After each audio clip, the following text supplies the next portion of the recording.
번째, 2016년 4월 8일에 문화창조융합본부의 본부장으로 가셨죠. 근데 네.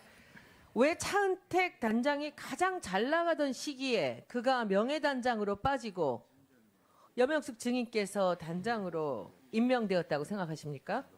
제가 장관님으로부터 들은 답변은 첫째가 억울하게 차 단장이 구설수에 올랐기 때문이고, 두 번째가 차 단장이 워낙 본업이 많은데 그게 너무 바쁘고 그다음에 돈 안 받고 혹사시킨 게 미안해서 그렇게 했다고 들었습니다. 오로지 차 단장을 위해서, 차은택 단장을 위해서 들러리로다가 염영숙 단장을 갖다 놓은 거네요. 그리고 1년, 한 달 잘 만에 또 모르겠습니다. 쫓겨나시고요.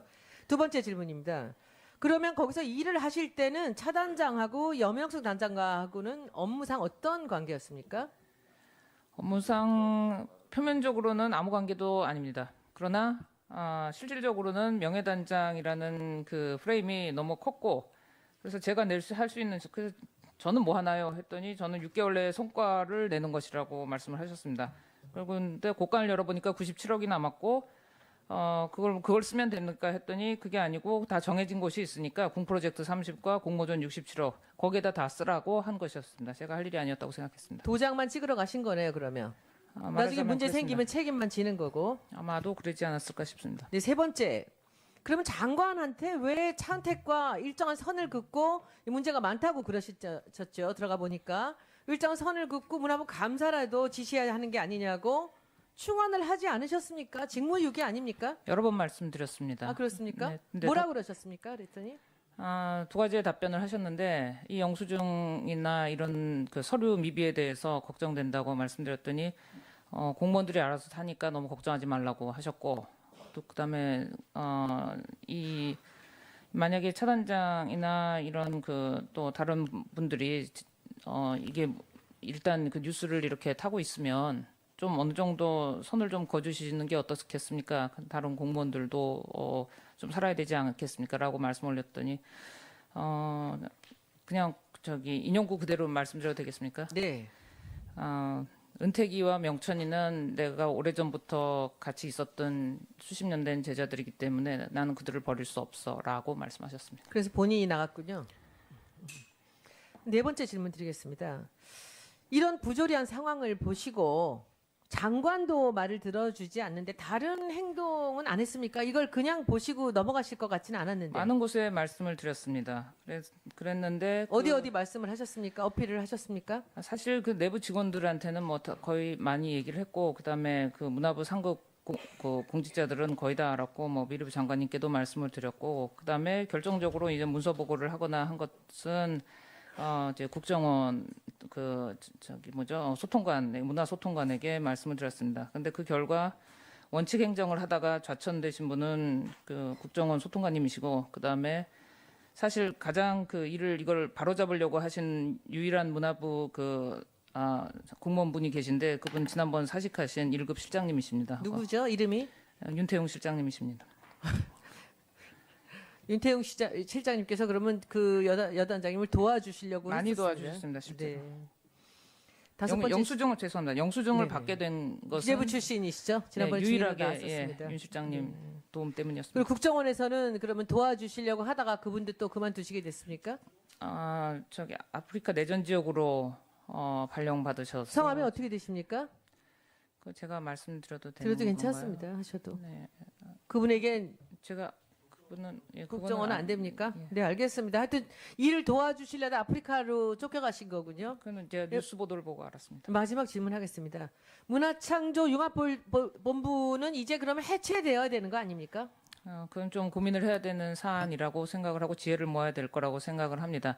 그러나 그 해체가 된다면 절대 안 되는 이유가 있는데, 하나는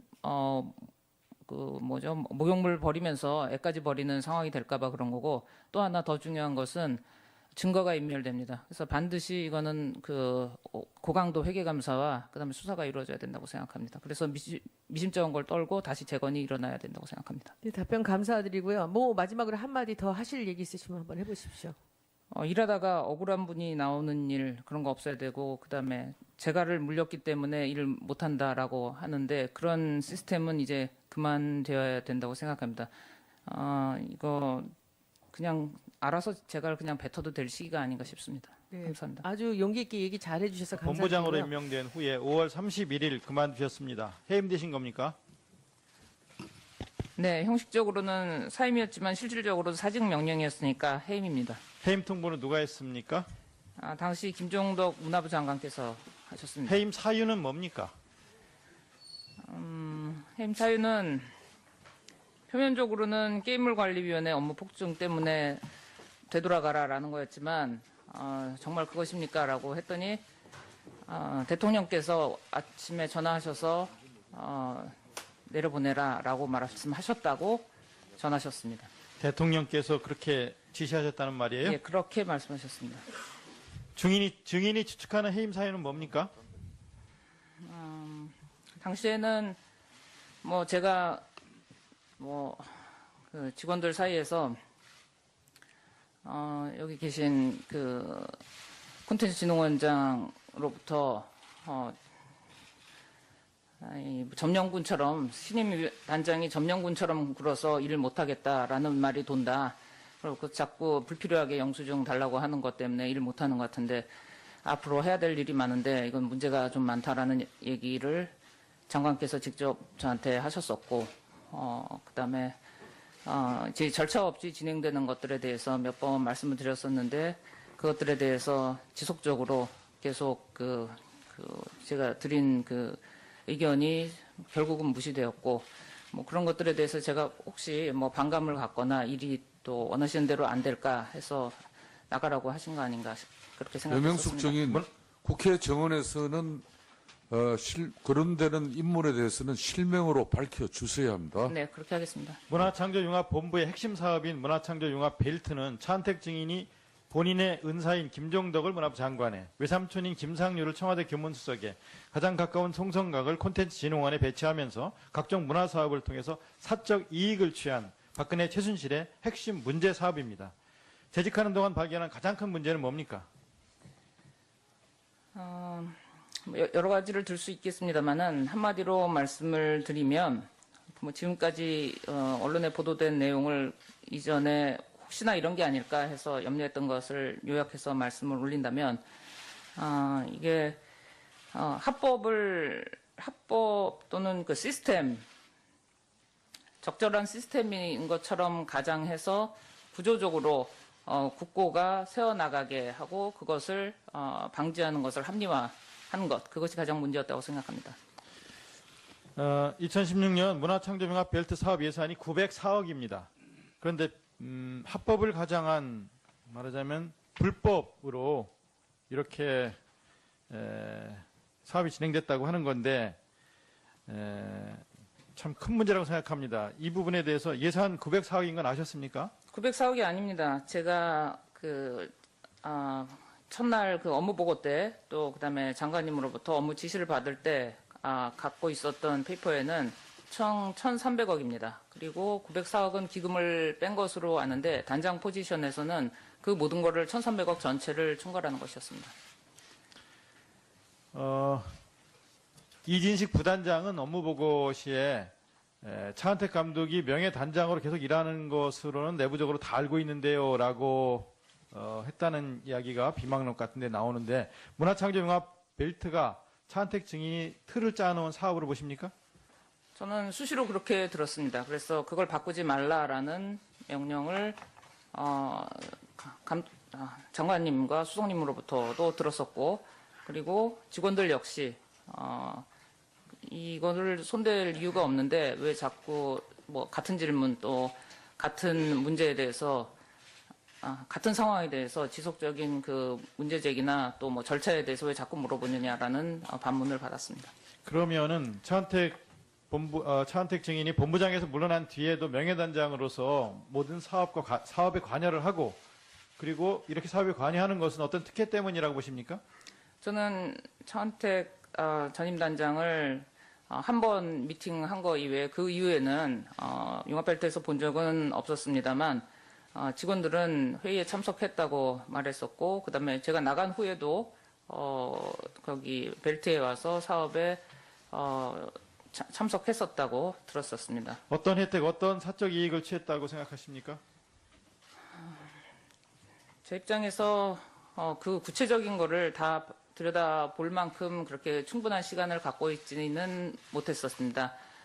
그러나 이것은 뭐 정점이 어딘지는 모르겠습니다만 내부적으로 저에게 주어진 짧은 그 영수증이나 그다음에 각종 사업계획서나 그다음에 그 부실한 행정 절차를 검토해 본 결과 차감독 그다음에 전임 김 장관님 그다음에 융합벨트 간부들 그다음에 송성각 원장님 청와대 수석실 수석님들 뭐 한 팀으로 움직였다고 생각을 하고요. 그들이 그 이유에 대해서 알고 있을 거라고 생각합니다. 이 증빙 서류 없이 일 처리하고 제대로 된 기획서 없이 일 처리하고 하는 게 가능합니까? 저는 상상할 수가 없는 일이었습니다. 더군다나 그 결제 라인에 대해서 없는 이유, 결제 라인 누구냐라고 물었을 때 내가 소속이 어디냐고 물었을 때 미래부라고 했습니다. 그럼 미래부에 보고하러 갑시다 했더니 우리는 문화부 직원이고 문화부에서 모든 지원을 받는 것이기 때문에 거기 갈 필요가 없다라는 얘기를 들었고 그러면 안에서 우리 내부에 있는 그러면 영수증 달라 했더니 그것은 쿤진원 업무이기 때문에 저한테 그걸 볼 권한이 없다라고 얘기를 했었고 그러면 그 문화부에 관련해서는 그러면 문화부에서 그럼 기획 책임을 져야 되는 거 아니겠냐? 그 결제 책임이 없다면 그랬더니 우리는 조직 득표상 미래부입니다라는 이런 해괴한 동호 반복을 했었습니다. 아까 합법을 가정한 불법 사업이다라고 얘기했고 또 비망록에 보면 이거는 문화부판 4대강 게이트 수준이다라고 이렇게 말씀을 하셨는데 그렇게 말한 이유, 배경을 좀 말씀해 주시고 그 뒤에 이런 문제를 바로잡으려고 어떤 노력을 했는지 이것도 좀 말씀해 주시기 바랍니다. 4대강 얘기를 꺼낸 거는 그 스케일과 이것이 앞으로 불어닥칠 그 국가적인 어떤 그 문제 상황과 영향력 규모 그 면에서 물론 금액은 1,300억은 뭐 30조에 비하면 작은 금액이라고 사람들은 얘기를 합니다만 그럼 이런 정도의 얘기가 아니라고 생각을 했었습니다. 왜냐하면 이것은 문화 융성 또 창조 경제를 핵심으로 가시적으로 성과하는 것이고 국가 브랜드에 걸린 국책이었기 때문에 그 국가적인 어떤 자존심과 그다음에 이거는 한 국가의 그 정신을 난도질하는 일이기 때문에 이 상태로 그냥 가면은 그런 결과가 또는 이런 청문회가 일어날 수밖에 없다고 이미 저는 21일 날 그 4인이 모인 자리에서 말씀 올렸었습니다. 예. 네, 그것은 여러 군데 알리려고 애썼고 내부에서도 뭐 직원들 간에도 공유를 했고 당연히 장관님께 여러 차례 보고를 드렸습니다. 그럼에도 불구하고 개선이 안 보여서 결국은 저는 민정실이나 어디 뭐 감사실이나 국정원 이런 곳에 보고를 하려고 하다가 좀 불안했습니다. 사실 무섭고 그래서 제일 잘 알고 많이 도와주셨던 국정원 문화 분야 저희 부산에 계셨던 그쪽 아이오에게 말씀을 드렸습니다.